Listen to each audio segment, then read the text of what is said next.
Bonjour, bienvenue dans l'épisode 24 de Dessine-moi un divan, le podcast pour penser la psychanalyse autrement.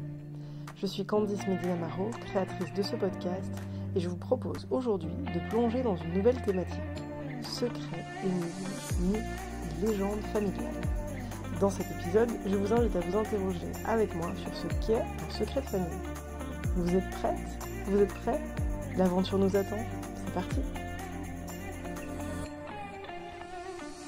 Il était une fois une reine et un roi, Jocaste et Laïos, rois de Thèbes. L'oracle de Delphes leur annonce que leur fils tuera son père et épousera sa mère. Pour échapper à cette prophétie, ils décident de l'abandonner. Or, l'enfant est recueilli par un berger, puis adopté par le roi et la reine de Corinthe et prénommé Oedipe. Adulte, une personne met en doute sa filiation. Il consulte l'oracle qui lui dit la même chose qui avait été dite à ses parents biologiques. Or, il ne sait pas qu'il est adopté. Et pour protéger ses parents, il part. En chemin, il croise la route de son géniteur, le tue lors d'une altercation, puis arrive à Thèbes. Là, la Sphinx fait régner la terreur, en dévorant chaque jour des jeunes gens du pays. Jocaste, devenue veuve, annonce qu'elle épousera celui qui délivrera la ville de la Sphinx. Notez qu'apparemment, il n'y a que les hommes qui peuvent être de vaillants et courageux sauveurs, bref, passons. Oedipe se présente à la Sphinx, résout son énigme, et vaincu, celle-ci se jette du haut d'un rocher et meurt. Oedipe épouse alors Jocaste et aura 4 enfants avec elle. 2 fils, Éthéocle et Polynice, 2 filles, Ismène et Antigone. Alors, vous vous demandez probablement ce que la Sphinx était venue faire à Thèbes, et bien figurez-vous qu'elle avait été envoyée par Héra, épouse de Zeus, pour punir Laïos d'avoir enlevé et violé le jeune Chrysippe. Pourquoi est-ce que j'inaugure cette thématique sur les secrets de famille par le mythe d'Oedipe ? Eh bien, parce que ça me semble particulièrement approprié. En effet, vous avez déjà certainement entendu parler du complexe d'Oedipe proposé par Freud. En voici un très bref résumé. Le premier objet d'amour de l'enfant est l'un de ses parents, généralement sa mère. Or, elle lui est interdite, de même que pour elle, son enfant lui est interdit, et c'est la formation du surmoi qui marque la résolution de l'Oedipe, à partir de laquelle l'enfant va abandonner son premier objet d'amour et se tourner vers d'autres. A noter que la dissolution du complexe d'Oedipe se fait différemment pour une fille que pour un garçon, même s'il s'agit du même processus, à savoir que le désir est frappé d'inhibition à l'endroit où il se portait, c'est-à-dire le premier objet d'amour de l'enfant. La question de l'identification au père ou à la mère entre alors en jeu. À la suite de ce que Freud nomme la résolution ou dissolution du complexe d'Oedipe, le petit garçon va généralement s'identifier au père et la petite fille à la mère, ou si il ou elle s'y identifie déjà, il y aura un renforcement de cette identification et donc des caractères masculins ou féminins. Ok, pourquoi pas pour la partie mon premier objet d'amour est ma mère, mais il va m'en falloir trouver d'autres à désirer, ok. Mais l'usage fait de ce soi-disant complexe d'Oedipe par le grand public est parti à la dérive depuis longtemps. Et j'entends encore parfois des adultes énoncer que telle petite fille veut se marier avec son père, tel petit garçon avec sa mère. Je rappelle que Freud n'a pas travaillé avec des enfants, et qu'il a élaboré ces concepts uniquement à partir des analyses d'adultes. Lacan également, d'après mes lectures. Et ça me semble être un point non négligeable, car ce que je constate en travaillant avec des enfants et des familles dont j'observe les dynamiques relationnelles, c'est davantage un besoin d'exclusivité et d'appartenance qu'un désir de se marier avec qui que ce soit, comme l'usage commun grand public de ce complexe le laisse parfois entendre. Alors, bien sûr, on peut inférer plein de choses sur les enfants à partir des analyses avec des adultes. Et ce que propose Freud ou Lacan sur le sujet ne correspond pas vraiment à l'usage commun. Mais, d'une part, comment se passer du travail avec les enfants et les familles pour penser l'enfance, ça semble embêtant, et d'autre part, on en revient à une problématique de lexique confusant, utilisée par Freud, et d'une pensée livrée de manière opaque par Lacan. Dans tous les cas, leurs propositions sont à lire et penser comme tout, avec du recul, de l'analyse, et pas comme des paroles d'évangile. Pour la religiosité, mieux vaut s'adresser ailleurs. Prenons un exemple. Une petite fille de 3 ans demande à embrasser son papa sur la bouche. Il serait tentant de dire « Ah, bah oui, elle est en plein Oedipe ». Sous-entendu, elle n'en a que pour son père et sa mère passe à la trappe parce que c'est une petite fille. Et vous aurez remarqué que du coup, on se situe dans une famille où il y aurait forcément un père, une mère, un enfant. Alors que les configurations familiales sont beaucoup plus complexes que ça. Si on prête attention à ce qui se passe, souvent la même enfant va demander la même chose à sa mère. Et là, personne ne viendra parler d'Oedipe. Tiens, bizarre. Ce faisant, cette petite fille témoigne alors du souhait de faire partie de cette exclusivité qu'ont les parents entre eux, à savoir qu'ils s'embrassent sur la bouche. C'est de cela dont on parle, pas d'autre chose. c'est du besoin d'exclusivité et d'appartenance. La même petite fille peut aussi demander à embrasser son père sur la bouche et rejeter sa mère. Il serait tentant de dire « Ah bah oui, elle est en pleine Oedipe, bla bla bla. » Oui, sauf que, à y regarder de plus près.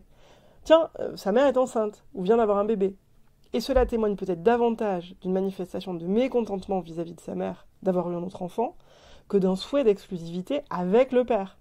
Bon, pour info, l'écart moyen entre deux enfants est aux alentours de 3 à 4 ans, donc la soi-disant période de l'Oedipe, qui est censée se dérouler de 3 à 6 ans. Donc ça tombe plus ou moins dans des arrivées de frères et de sœurs avec tout ce que ça représente comme tsunami pour un ou une enfant. Alors oui, les premières figures d'attachement et d'amour sont les personnes qui s'occupent d'un enfant. Généralement, ses parents. Mais pas toujours une mère et un père. Parfois, il n'y en a qu'un sur deux, parfois il y a des beaux-pères ou des belles-mères, parfois il y a des grands-parents, parfois il y a deux mères, il y a deux pères, etc. Bref, la diversité des configurations familiales et des figures d'attachement et d'amour des enfants est multiple. Et oui, c'est vrai qu'il va y avoir, au cours de l'enfance d'un enfant, une identification généralement dominante à un genre. Je dis généralement dominante car on n'est jamais 100% fille ou 100% garçon. On ne l'est jamais de la même manière d'une personne à l'autre. Je le rappelle, tout est marqué culturellement. Et donc être une fille ou un garçon à telle époque, dans telle société, dans telle famille, c'est dynamique et changeant. L'identité de genre, c'est une forme de mosaïque vivante qui évolue au fur et à mesure que la personne grandit, au fil de ses rencontres, de ses expériences, etc. Et bien sûr, les figures d'attachement principales et secondaires de la vie d'un enfant vont marquer cette construction, tout autant que la société qui l'entoure, les autres enfants, etc. Nous sommes responsables en tant qu'adultes du regard que nous portons sur les enfants, de la manière dont nous entrons en relation avec eux, de ce que nous projetons comme interprétation sur leur comportement et des conséquences que cela a. Quel rapport avec les secrets de famille ? Eh bien, parce que le mythe d'Oedipe est intéressant quand on le considère sous cet angle-là. L'histoire d'Oedipe illustre très bien les dangers des secrets de famille qui viennent hanter, voire pourrir, la vie des personnes d'une famille sur plusieurs générations. Oedipe est un enfant abandonné, et ses parents adoptifs choisissent de ne pas lui révéler son origine. Certes, ils ne savent pas de qui il est le fils, mais ils savent qu'elles ne sont pas ses parents biologiques. Or, c'est bien parce qu'elle décide de lui cacher cela, au-delà de l'abandon dont il est victime, que s'ensuit toute la tragédie d'Oedipe et de ses 4 enfants qui n'auront pas un destin enviable. Les secrets de famille font des dégâts, car ils ne sont pas mis hors d'état de nuire, cachés dans une boîte fermée à clé, assurant ainsi la paix familiale. Ils sont là, comme des fantômes qui hantent plus ou moins chaque membre de la famille. L'un des enjeux de la psychanalyse est la transmission. Et il ne s'agit pas de savoir si on transmet ou pas, mais comment. Ce qu'on appelle les secrets de famille sont à mon sens davantage des fantômes de famille ou des énigmes familiales que des secrets, puisque si quelque chose est secret, alors on n'est pas censé en connaître l'existence. Or, comme on transmet des choses, qu'on le veuille ou non, chaque membre de la famille se retrouve sur généralement à peu près 3 générations, se retrouve travaillé par quelque chose qui est un secret pour celle ou celui qui le porte, mais qui se présente comme une énigme pour ceux qui n'en voient et vivent que les manifestations. Non, je vous vois venir, ce n'est pas une manie chez moi de vouloir tout renommer. Oh, quoique. Mais c'est bien une habitude à laquelle je tiens que de questionner les choses sans les prendre telles quelles, comme parole d'évangile, vous l'aurez compris. Et en y réfléchissant, ce que j'ai fait en préparant cette thématique, j'ai trouvé que le signifiant secret était mal adapté. D'ailleurs, étymologiquement, le mot secret renvoie à quelque chose qui est mis à l'écart, mis à part. Or justement, les secrets de famille ne sont pas véritablement mis à l'écart. Ils sont au cœur des rouages du système familial. Et surtout, ils sont des secrets pour celles et ceux qui les connaissent. Pour les personnes de la famille qui ne les connaissent pas mais en subissent les effets, ce sont des énigmes. C'est pour cela que prendre les secrets sous l'angle d'une énigme, comme une question, un rébut, dont il faut trouver le sens pour pouvoir éventuellement s'en libérer un peu, me paraît plus juste. Mon premier est quelque chose qui n'est pas dit. Mon second est cette chose qu'il ne faut pas savoir. Mon troisième prend ses racines dans un événement généralement douloureux et ou honteux. Mon tout est une énigme familiale. Elle est à différencier du tabou. Ce qui est tabou, c'est ce dont on n'a pas le droit de parler. Ça marque un interdit. Mais ce dont on n'a pas le droit de parler est identifié. La mort d'une personne, la sexualité, telle dispute avec telle personne, etc.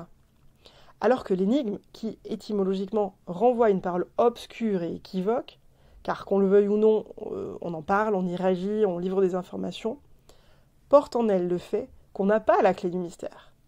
On ne peut pas en parler parce qu'on ne sait pas précisément de quoi il faudrait parler ou ne pas parler. Pour faire une bonne énigme, prenez un événement douloureux et ou honteux, décidez qu'il ne faut pas en parler et que personne ne doit être au courant, et vous aurez la garantie que cela aura de nombreuses conséquences sur les personnes de votre famille. Bon, évidemment, parfois les énigmes se créent sans que celles et ceux qui la génèrent le souhaitent ainsi. C'est le cas pour les personnes qui refoulent complètement un souvenir traumatique, par exemple. Mais si vous avez écouté les épisodes sur les abus sexuels, vous savez que les personnes qui ont subi des traumatismes de ce type, notamment, l'expriment toujours et tout le temps de différentes façons. Donc l'énigme peut se faire à l'insu du plein gré, comme dirait l'autre, des personnes qui la génèrent inconsciemment, c'est-à-dire sans avoir conscience qu'elles le font. Je dis les personnes et non la personne, car même si un événement douloureux et ou honteux arrive à une seule personne dans une famille, il faut être plusieurs pour faire tenir l'énigme. Tout comme il faut être plusieurs pour ne pas voir et entendre qu'une personne a subi un traumatisme. Nous sommes des êtres de relation, nous ne sommes jamais isolés, et donc on est toujours plusieurs à faire tenir des énigmes. C'est toujours, absolument toujours mécaniquement, un rouage qui implique la co-construction de plusieurs personnes. Et ça, ce sont toutes ces personnes qui sont là, dès l'origine de l'énigme, qui vont la transmettre aux générations suivantes. Et d'ailleurs, comment se transmettent les énigmes familiales ? Je vous propose qu'on ponctue là-dessus, et d'ici la prochaine fois, je vous souhaite de belles explorations.